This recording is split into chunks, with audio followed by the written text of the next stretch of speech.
राजा सत्राजित आए तो सत्राजित को आता हुआ देख करके भगवान कृष्ण के जितने सभासद हैं, जितने दरबारी लोग हैं, उन्होंने कहा द्वारकाधीश जी आपका दर्शन करने के लिए सूर्य नारायण भगवान आ रहे हैं। बोले वो सूर्य नारायण नहीं, वो सत्राजित आ रहा है। सूर्यकांत मणि गले में पहने हुए है, इसलिए सूर्य की तरह चम चम चम चम चमक रहा है, देदीप्यमान। सूर्य नारायण के आशीर्वाद से इसको ये मणि प्राप्त हुई है, जो 80 भार सोना रोज उगलती। ये मणि सूर्य नारायण की कृपा से इसको प्राप्त है। इसको पहन करके आया है, इसलिए सूर्य की तरह चमक रहा है। तब तक सत्राजित आए। भगवान कृष्ण ने कहा आइए बैठिए राजन, क्या समाचार है? बोले सब ठीक है।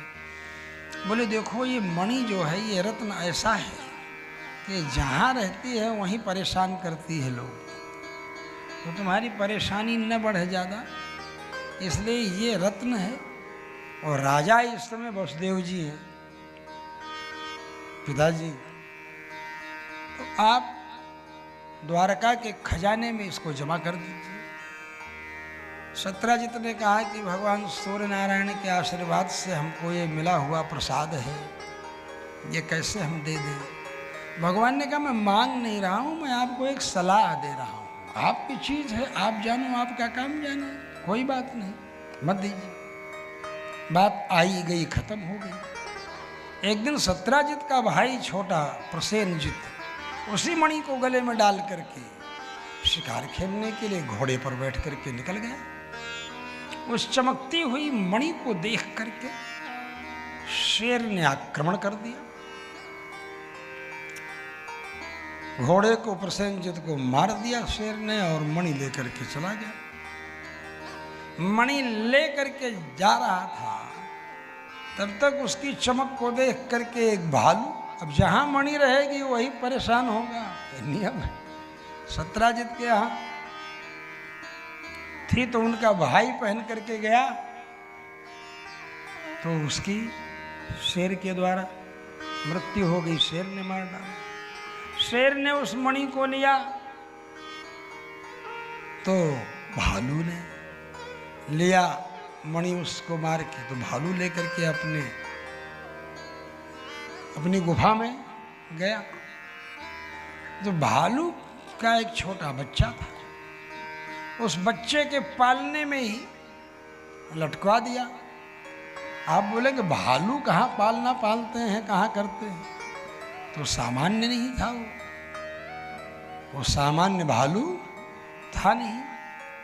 वो तो ब्रह्मा जी के अवतार जामवंत जी, जो राम जी की सेना में थे, बूढ़े मंत्री के रूप में, जामवंत मंत्री अति बूढ़ा, वो स्वामी जी कहते हैं, तो जामवंत जी थे। बोले तो ये कैसे हो गया कि वो? बोले हाँ ऐसे हो गया कि जामवंत जी जब राम जी का पैर दबावें, हाथ दबावें, तो जामवंत जी थे बड़े बलिष्ठ, समझे? समुद्र लांघने में जब सब लोग अपना अपना जोर बता रहे थे, तो भी जामवंत जी ने कहा कि मैं 90 योजन की दूरी तक का रास्ता छलांग लगा करके, लेकिन इससे काम होगा नहीं, 100 योजन का समुद्र है। जब सब लोग अपने अपने करने लगे, अंगद ने कहा मैं 10 योजन और ज़्यादा छलांग लगा करके पार जा सकता हूँ, लेकिन लौटने में हमें संदेह है। जामवंत जी ने कहा तुम जा भी सकते हो, आ भी सकते हो, लेकिन ये बात अच्छी नहीं है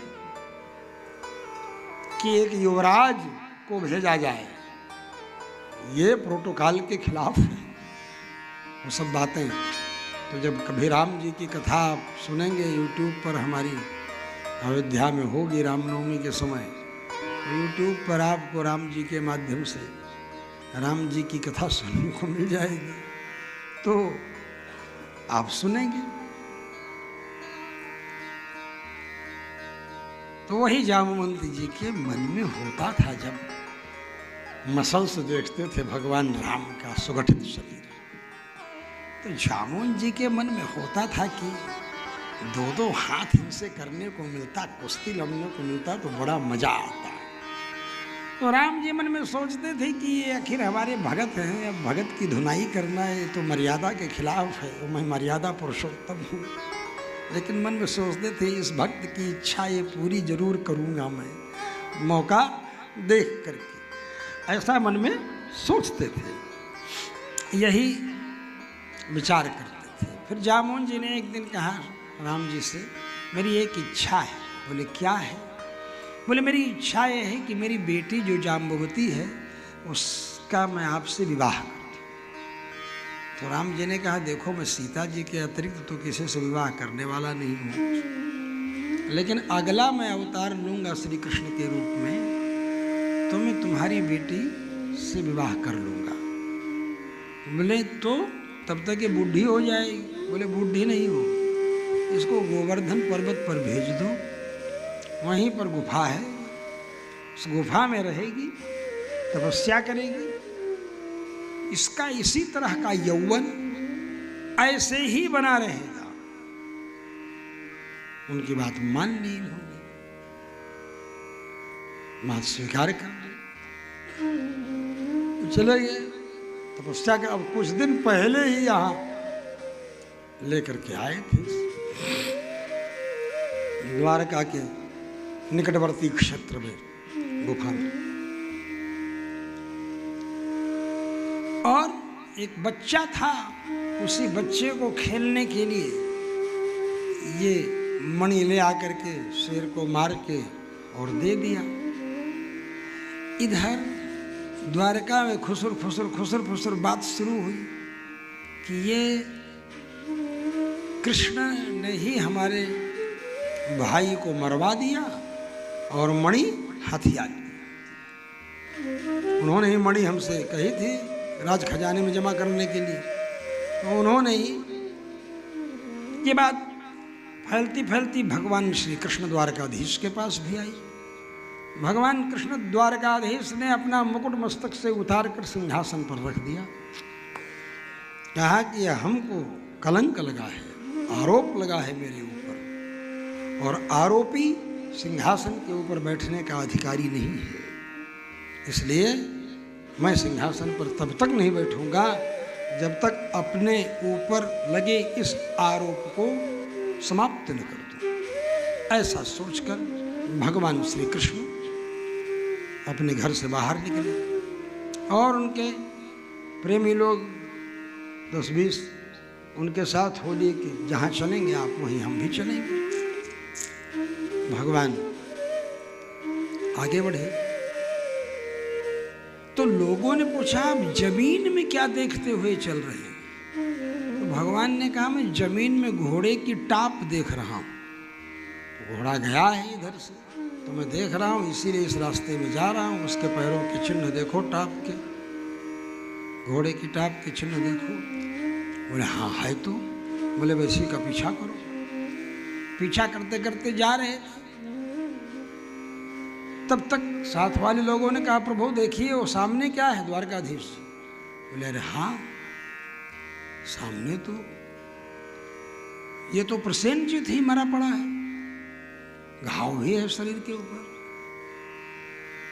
देखा तो नाखून से प्रहार हुआ है उसके ऊपर, घोड़े के ऊपर भी, घोड़ा भी मरा है। बोले किसी शेर ने मारा है इसको। बोले शेर के पंजे के निशान भी हैं। तो बोले अब इस निशान का पीछा करो। उसके पॉकेट वगैरह में देखा तो भी नहीं मिली, जेब वगैरह में देखा प्रसेनजीत के तो ही मणि नहीं मिली, आसपास भी नहीं मिली। बोले अब इसी शेर के पंजे का पीछा करो। शेर के पंजे का पीछा करते हुए आगे बढ़े, देखे शेर भी मरा पड़ा है। बोले और क्या? बोले हाँ भालू के पंजे के निशान। बोले अब भालू के पंजे के निशान का पीछा करो। भालू के पंजे के निशान का पीछा करते करते करते करते आगे बढ़ रहे थे, देखे एक गुफा के दरवाजे पर वो पंजे का निशान खत्म हो गया।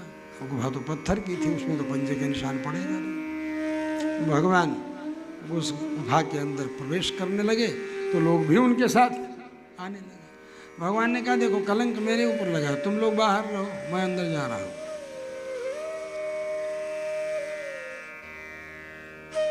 भगवान अंदर आ गए, बाहर लोग इंतजार कर रहे थे। भगवान ने अंदर आकर के देखा तो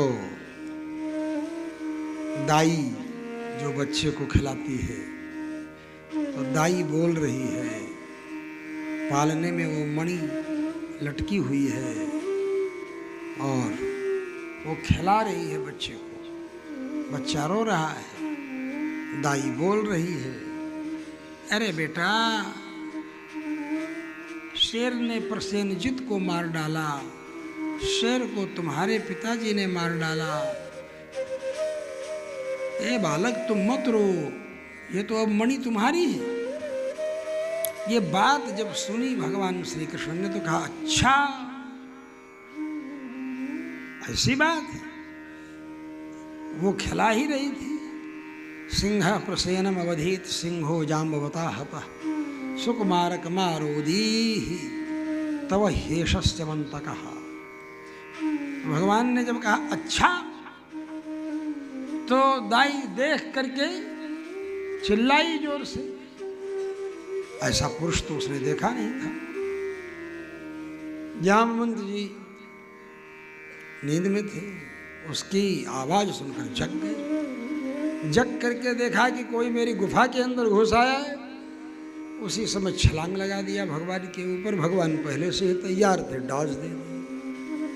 भगवान जो हुए तो जामवंत जी गिरे, फिर दोबारा प्रहार किए, फिर उठा करके पत्थर भगवान के ऊपर फेंके तो भगवान ने उन्हीं पत्थरों को उनके ऊपर लौटा दिया। जितने पत्थर फेंके, जो वृक्ष उठा करके फेंके जामवंत जी, उन वृक्षों को ही भगवान ने, यहाँ तक कि निर्वृक्षम अकरोद्वनम, उस वन के जितने वृक्ष थे बिना वृक्ष के ही वन हो गया। सारे वृक्षों को उखाड़ उखाड़ के भगवान के ओर फेंके और भगवान उन्हीं को कैच करके जामवंत जी पर दे मारे। जामुन जी ने कहा ऐसे नहीं होगा, फिर छलांग लगाए, फिर दोनों में कुश्ती शुरू हुई। ओ ढिसुम ढिसुम ढिसुम ढिसुम शुरू हो गया। लात मुक्का कमर मध्य थप्पड़म मुखभंजनम, खूब धनादन धनादन। 27 दिनों तक लगातार युद्ध होता रहा दोनों, कृष्ण भगवान में और जामुन।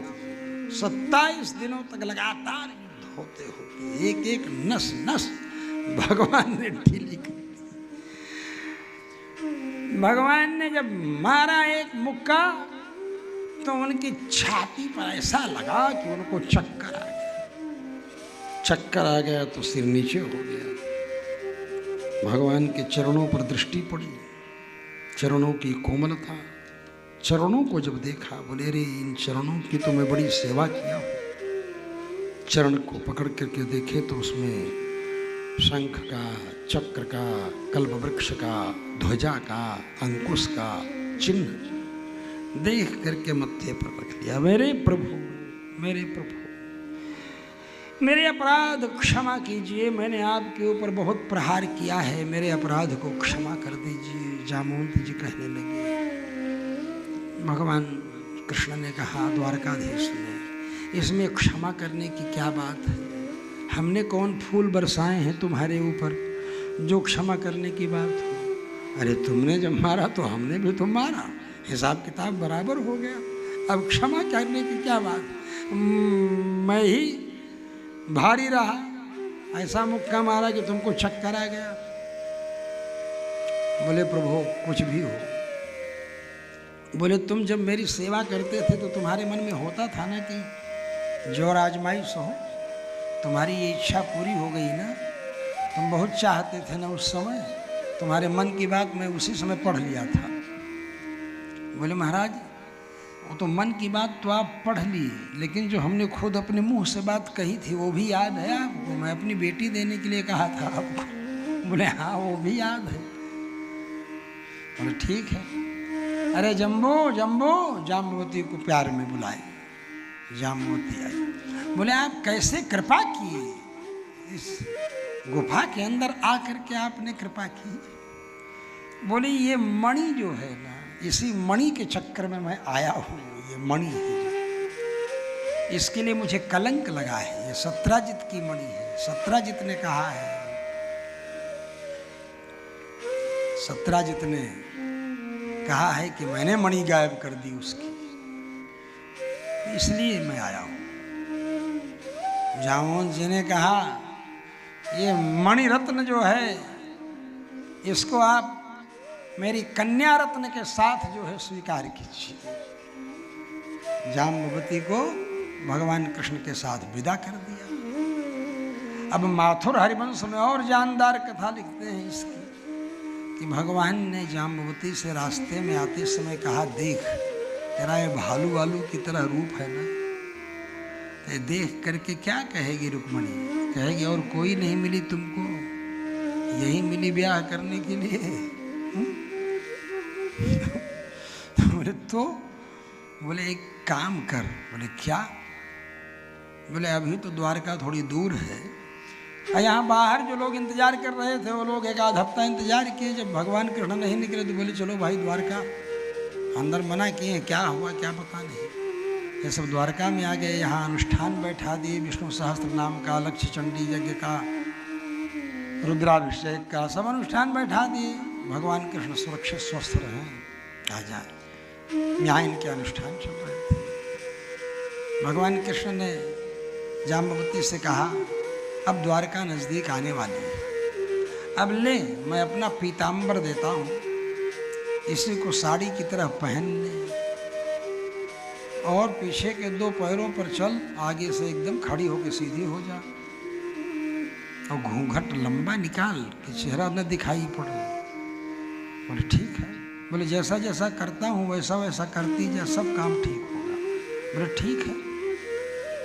भगवान यहाँ द्वारका में आए तो सब प्रसन्न हो गए, यज्ञ याग आदि अपने पूर्ण किए कि चलो भगवान आ गए।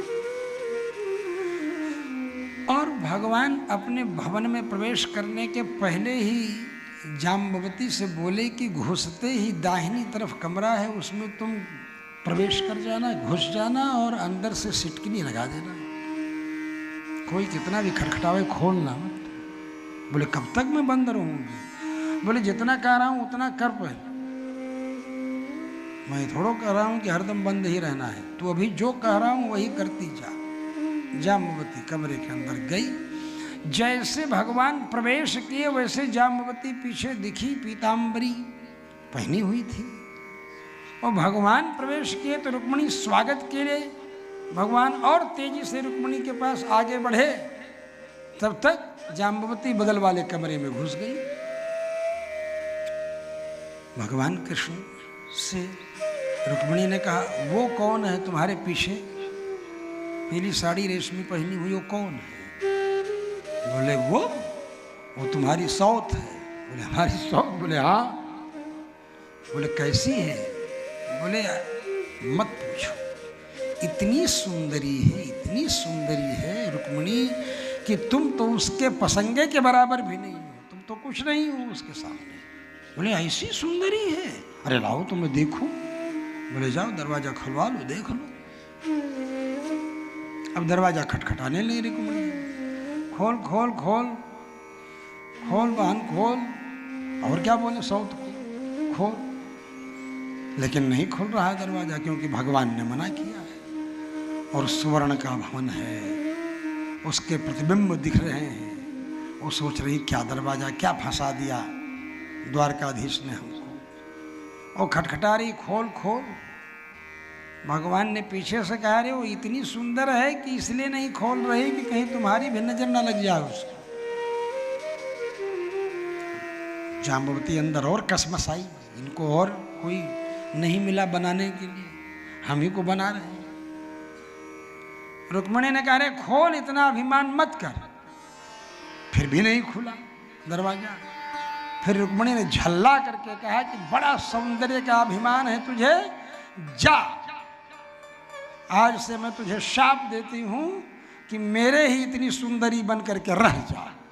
बहुत ज्यादा सुंदरी है हमसे, बहुत बढ़ करके। भगवान ने सोचा काम तो हो गया, अब वो तो उसी तरह सुंदरी हो गई। अब सुंदरी होने के बाद कहाँ सिटकिनी खोलने में देरी लगती है। उसी समय सुंदरी ने खोल दिया दरवाजा। जाम्बवती ने दरवाजा जब खोला तो रुक्मिणी ने देखा, कहा वाह, तो बिल्कुल मेरी तरह है। मैं ऐसा नहीं बोली होती तब तो बोला, अरे तो इसके पहले तो इतनी सुंदर थी, इतनी सुंदर थी। भगवान कृष्ण ने कहा इतनी सुंदर थी, इसीलिए तो दरवाजा नहीं खोल रही थी। तो ये दूसरे ढंग से थोड़ा और जायकेदार बना करके माथुर हरिवंश में और भी सुंदर वर्णन किया है। वैसे सच पूछो तो ये तो उपदेवता हैं, ब्रह्मा जी के अवतार हैं जामवंत जी। इच्छा अनुसार ये लोग अपना शरीर बना सकते हैं, जैसा रूप चाहें। जैसे हनुमान जी ब्राह्मण का रूप बना लिए, जैसे अंजना बंदरी थी, बानरी थी, लेकिन मानुषम विग्रहम कृत्वा मनुष्य का शरीर बना करके और पर्वत पर बैठी थी। जब वायु देवता मोहित हो गए थे तो हनुमान जी की उत्पत्ति की कथा आती है ना वाल्मीकि रामायण में।